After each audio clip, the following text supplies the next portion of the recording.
there's I guess that the whole 9 to 5, it's hard to get a lot done. You've got to have some extended hours in order to really achieve and do something, right? I mean, you can't just be a 9 to 5er probably to be an entrepreneur. No, no. I mean, that's, you know, I find it funny because a lot of times when I'm leaving my office on Friday and people are in the elevator and they're very excited and say, oh, it's the weekend or this and weekend, baby. And I always just kind of say, oh yeah, good deal.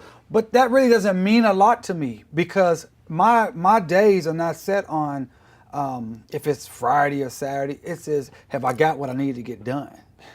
And if I need to get something done, then I mean, I just have to get it done the next day. You know, what I have discovered is for me, if you're watching this, if you can find your passion and pursue something that you're excited about going for, I don't ever really consider my day at work. I mean, it's hard. I do things I don't want to do, but I don't really I don't look for that weekend. Right, exactly. I'm the same exact way. I mean, even holidays. I mean, I love holidays. I obviously spend time with my family and stuff. But oh, you have the same problem I have. Here we go.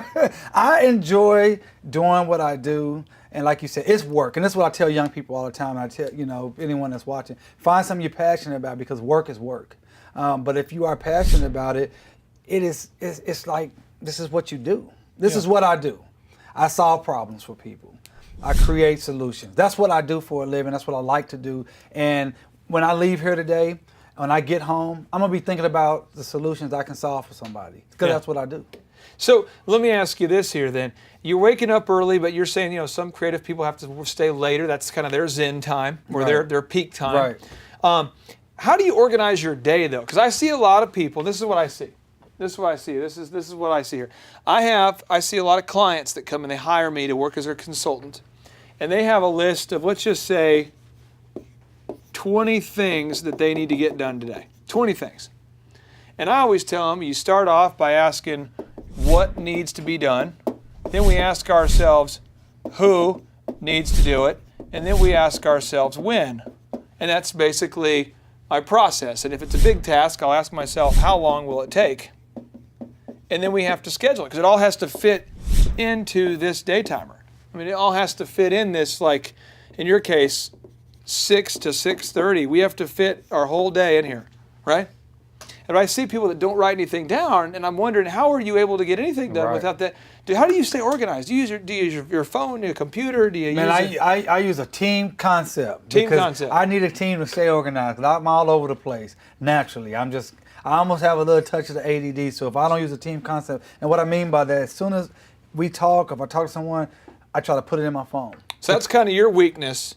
I mean, everyone has a weakness, and you're saying you need a team to help you stay organized? Absolutely. Okay. I absolutely need a team because what happens if we talk, and if I don't put it right here at the same time and write myself a note, put it on my calendar and send it to my wife, send it to my assistant and send it to my computer, my desktop, I'm gonna forget about it. And the reason why I ask if it's a weakness is because a lot of entrepreneurs, in college, we actually got grades based on our ability to memorize large amounts of information. Right.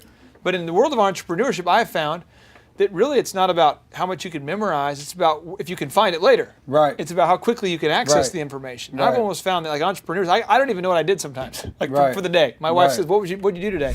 I don't know, I just have a big list. Right. Let me go see what it was. Exactly, I've been there. Okay, so it's putting it on paper or putting it in the phone, you recommend that? Oh, absolutely. I recommend having a list every day.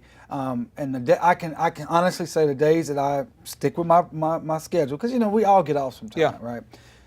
I feel much better at the end of the day because for me, I like to know that I was productive. And if I can look back and say, oh, okay, I got these 7 things marked off, that makes me sleep better.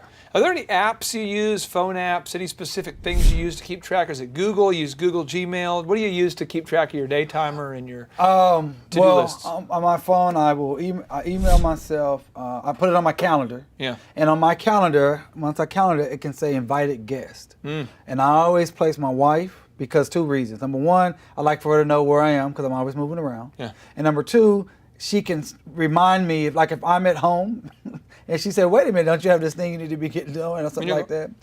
And then I also send an invite to my assistant so it can be on her calendar so she can do the same thing. And then I send an invite to my desktop computer because I'm known to sometimes be at my desk working, not have the phone on me.